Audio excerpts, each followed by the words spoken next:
ఏపీలో వైసీపీ హయాంలో ఆర్థిక వ్యవస్థ చిన్నాభిన్నమైందని మంత్రి నారాయణ హాట్ కామెంట్స్ చేశారు.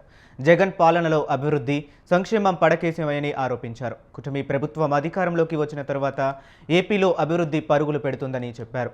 ఎన్నికల్లో ఇచ్చిన హామీలను కూటమి సర్కార్ నెరవేర్చుతుందని మాట్లాడారు.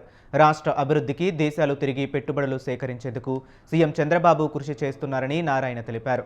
రాజధాని అమరావతి అభివృద్ధినే ధ్యేయంగా సీఎం చంద్రబాబు, మంత్రి నారా లోకేష్లు తనదైన రీతిలో అభివృద్ధికి బాటలు వేస్తున్నారని చెప్పారు. అయినా మాజీ సీఎం జగన్ అమరావతి రాజధానిపై విషం చిమ్ముతున్నారని నారాయణ ఫైర్ అయ్యారు.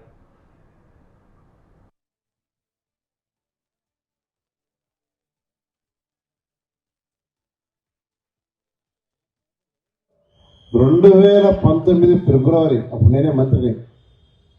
2019 ఫిబ్రవరిలో ఈ రాష్ట్రంలో ఉన్న అన్ని ఇళ్లకి నీటికి వాటర్ కనెక్షన్ ఇవ్వాలని, స్వచ్ఛమైన వాటర్ కనెక్షన్ ఇవ్వాలని 5,350 కోట్ల రూపాయలు ఏషియన్ ఇన్ఫ్రాస్ట్రక్చర్ ఇన్వెస్ట్మెంట్ బ్యాంక్ ద్వారా శాంక్షన్ చేయిస్తే, ఆ రోజు మంత్రి శాంక్షన్ చేయిస్తే వాళ్ళు ఫస్ట్ ఇన్స్టాల్మెంట్ వాళ్ళు ఇస్తే రాష్ట్ర ప్రభుత్వం మ్యాచింగ్ ఇవ్వక ఆ 5,350 కోట్లు పోయింది.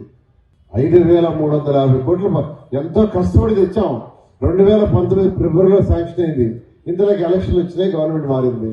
వాళ్ళు 90% ఇస్తారు, మనం 10% పెట్టుకోవాలా. వాళ్ళు ఇచ్చిన దానికి మ్యాచింగ్ పెట్టక అది పోయింది. అసలు ఎవరు బాగొట్టుకోరు, ఏ ప్రభుత్వం కూడా బాగొట్టుకోరు. అదేవిధంగా అమృత స్కీమ్ అని ఇంకో స్కీమ్ కేంద్ర ప్రభుత్వం ఇచ్చింది, 8,500 కోట్లు. వాళ్ళు 50% ఇస్తారు, మనం 50% పెట్టాలా. అది శాంక్షన్ చేసి ఫస్ట్ ఇన్స్టాల్మెంట్ వాళ్ళు ఇస్తే గత ప్రభుత్వం ఫస్ట్ ఇన్స్టాల్మెంట్ కాక అదే ఆగిపోయింది, 8,500 కోట్లు. నా శాఖలో 2019 ఫిబ్రవరి అప్పుడు నేనే మంత్రిని. 2019 ఫిబ్రవరిలో ఈ రాష్ట్రంలో ఉన్న